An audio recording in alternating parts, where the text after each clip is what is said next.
사실이 아니니 증거라는 게 있을 수가 없고, 그러다 보니 의미 없는 문서 확인을 하거나 이런 걸로 이 아까운 시간을 다 보냈습니다. 이럴 시간에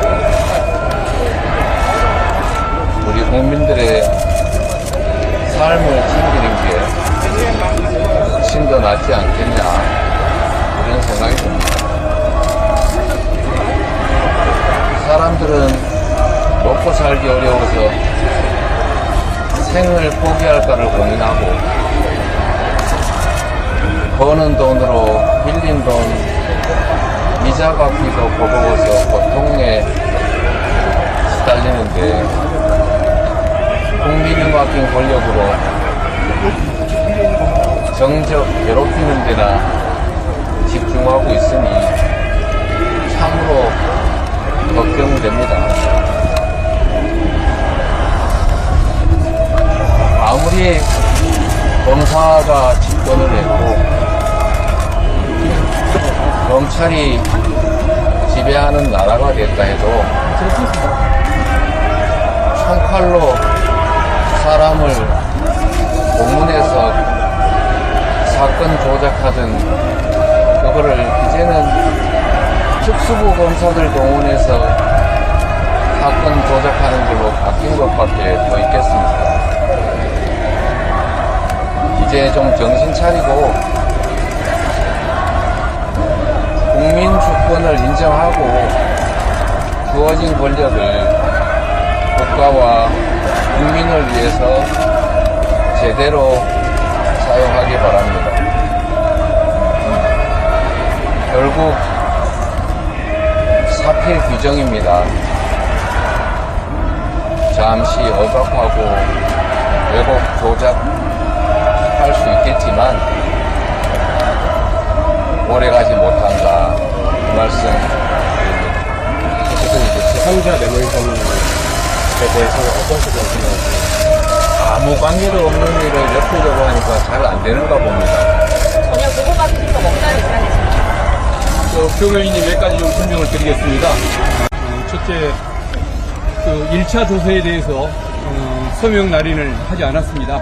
하지 않은 이유는 진술의 취지가 제대로 반영이 안 된 부분이 있기 때문입니다. 그래서 서명 날인을 하지 않았고, 오늘도 안 하셨던 것 같습니다. 오늘 2차 조사는 서명 날인을 했고, 지난 1차 조사에 대해서는 검토했지만 진술의 취지가 제대로 반영이 안 된 부분이 있어서 그것을 서명 날인을 거부했는데, 대표적인 것이 저런 거죠.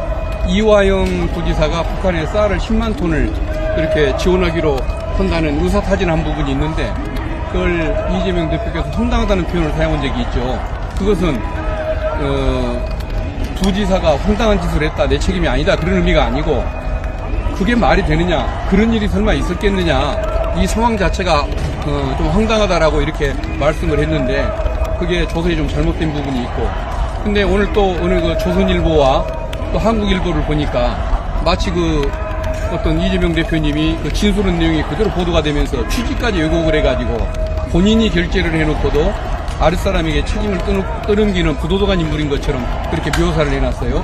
그래서 그 검찰 간부에 대해서 공무상 기밀누설, 그 다음에 피의사실 공표, 허위사실 적시에 의한 명예훼손, 3가지 제명으로 구두 고발을 지금 하고 나오는 길입니다. 그래서 정식으로 처벌을 요청했다는 점, 그렇게 말씀을 드립니다. 공군에 이재명 지사 당시에 그 날인이 있었다, 서명이 있었다는 건데, 그러면 뭐 아예 그런 사실을 모르시나요? 그러면 한번 봐보십시오. 제 운전면허증에 그 경찰청장 직인이 찍혀 있죠. 그 경찰청장이 그걸 나한테 발급해 준 겁니까? 나한테 운전면허 발급해 준 사실 아나요? 그것은 아랫사람들에게 위임을 했고, 정결권에 따라서 도장을 서명을 하면 관인은 저절로 찍히게 되는 건데, 관인이 찍혔다고 해서 도지사가 결재했다는 의미는 아니거든요. 그걸 다 알면서 저렇게 왜곡하면 안 되는 거겠죠. 그건 부도덕한 행동이죠. 대북 송금이나 뭐 도지사 방북 추진 관련해서 결제한 문건이 있어도 그거를 모르셨다니까. 그렇죠. 아는 것들도 있고 모르는 것들도 있는데, 그것은 그 방북 추진 같은 것들에 대해서 이렇게 구체적인 절차를 하나하나 다 도지사가 챙기는 문제가 아니기 때문에 알 수가 없는 거죠. 그건 이제 실무자인 이화영 부지사 선에서 있다는 취지의 진술을 하신 겁니다. 그렇죠. 맞고, 관련- 또 일부는 뭐 물론 보고 받았는데, 무관심해서 모를 수 있는 것이지만은, 아예 보고 안 된 것도 있을 수 있고, 그건 여러 가지 사례가 있을 수 있는데, 마치 관인이 찍혀 있으니까, 그런다면 도지사 은이라고 보면 안 되겠죠. 거기에는 보면은, 그 부지사 징계리라고 분명히 찍혀 있기 때문에, 부지사가 최종 결정인 것인 것을 알면서, 도지사가 한 행동이면서 부인한다라고 저렇게 왜곡하는 것은 잘못된 거 아니겠습니까? 그래서 어떤 그 범죄 행위에 대해서 고발을 하고 나오는 일입니다. 그럼 예. 방법 관련 내용도 전혀 보고받으신 적 없다는 얘기. 아니죠. 방북 관련해서는 추진을 하는 입장이었고, 방북을 원했던 입장인 것도 맞고, 당연히 해야 하는 업무인 것도 맞고, 보수 지사들도 했는데 본인이 해야 할 것은 당연한 거라고 믿는 것은 당연한 거죠. 근데 다만 그 과정에 불법이 없었다는 것이죠. 그리고 김성태가 낸 돈은 본인이 대납하기 한 것이 아니라는 거죠.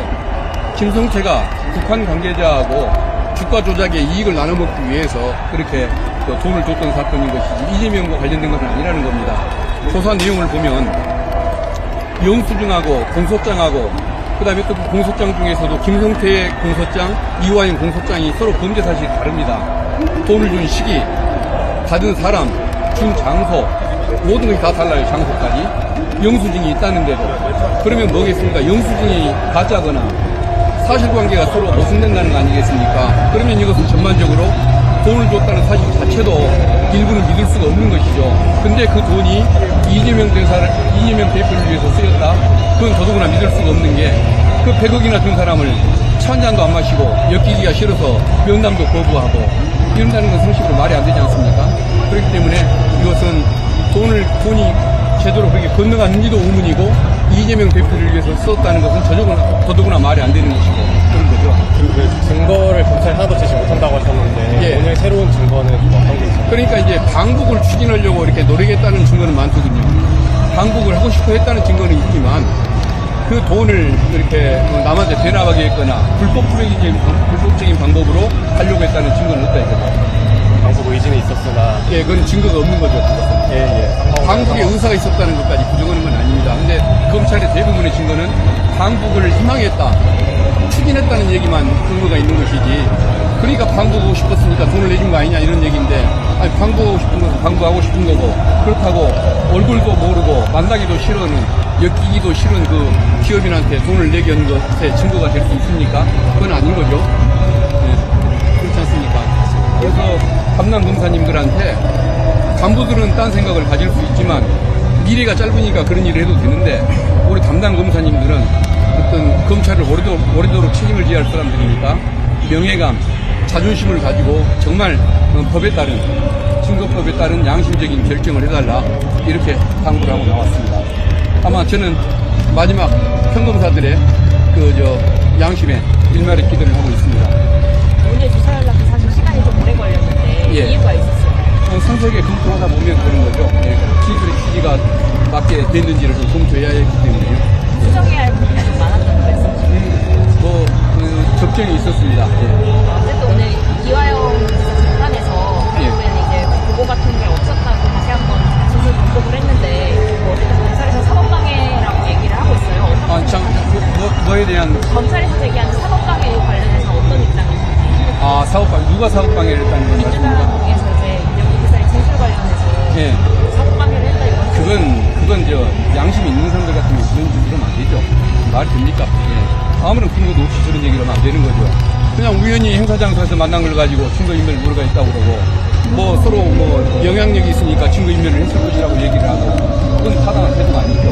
예. 이정부 기사가 추진했던 방북이나 사실과 관련해서 그런 사항이 없다고 아니, 북한 방북을 하고 싶어 하는 것도 당연한 것이고, 스마트팜 지원을 하는 것도 당연한 것이고, 북한 인도적 지원 해주는 것은 전혀 문제가 안 되지 않습니까? 다만 그것을 불법적으로 했느냐가 문제인데, 불법은 드러나는 것이 없고, 그 다음에 돈을 남한테 대납하게 했느냐가 쟁점인데, 돈 100억 냈다는 사람 얼굴 한 번 안 맞다는 게 말이 안 되잖아요. 그것은 대납은 사실이 없다는 것이죠. 김성태를 위해서 돈을 쓴 것이지, 이재명 대표를 위해서 쓴 것은 아닌 것이고, 그 다음에 800만 불을 다 썼는지도 의문인 게, 이게 서로 이화영 공소장, 영수증 내용, 그 다음에 또 김성태 대소장이 다 달라가지고 그게 그 기초사실 자체가 틀린 것 같습니다. 제가 보기에. 또 질문이 있으십니까? 1회 그거 관련해서는 날인 안 하셨잖아요. 예, 1회. 예. 네. 1회에 대해서는 안 한 이유가 아까 그것처럼 이재명 대표님이 황당하다는 표현을 쓰긴 쓰셨는데 그 황당하다는 것이 왜곡됐다? 이화영 부지사가 황당한 짓을 했다가 아니고 그런 그 검찰이 그렇게 그 문제를 질문하는 그 상황 그게 말이 되냐 그 황당한 상황이다 그런 일이 있었다는 것 자체를 공감을 못하겠다 이런 의미로 썼는데 마치 이화영이 황당한 짓을 했다라고 얘기한 것처럼 조서가 이렇게 작성된 것이 또는 그래 언론에 표현된 것이 둘 다 좀 문제가 있는 걸로 보기 때문에 그래서 그것을 인정할 수 없었던 거죠. 오늘 한 2회 조서는 그러니까 오늘은 서명 날의를 했고 예, 문제가 없어서 서명 날의를 했습니다. 그럼 1회차는 증거 효력이 없네요. 당연히 증거 능력이 없죠. 예. 검찰에서는 어쨌든 그 1회 참처에 대해서 요구하는 것에 대해 수정을 해줄 용의가 있다고 했었는데 그 부분이 만약에 문제가 된 거라면 근데 그것을 고치는데도 한계가 있는 것이고 또 하나는 이미 저것은 검찰 간부에 의한 범죄 행위에 이용이 된 문서입니다. 저런 범죄로 이용된 문서에 서명날을 해주는 것은 적절치가 않죠. 그건 제가 보기에는 검찰이 서명날을 받으려고 할 것이 아니고 그 보안을 누설해서 범죄를 저지른 그 검찰 간부부터 찾아내가지고 징계를 하고 처벌하는 것이 먼저인 것 같고 그에 따른 조치가 이루어지기를 기대하고 있습니다. 그럼 오늘 검찰의 질문 가운데 김성태가 주장하고 있는 쪼개기 후원금이나 사법방에 관한 질문은 없었던 건가요? 쪼개기 후원금이요. 그것은 전혀 모르는 내용이라는 것이고요. 그 질문이 나왔는데 그냥 간단히 그것은 인정할 수 없는 내용이라고 얘기했습니다. 질문이 나오긴 예. 수까지 다 사법방해랑 쪼개기 후원금. 사법방에 대해서는 질문이 없었습니다. 그건 질문을 거리가 안 되죠. 이만 마쳐도 되겠죠. 네, 고생 많으셨습니다. 예.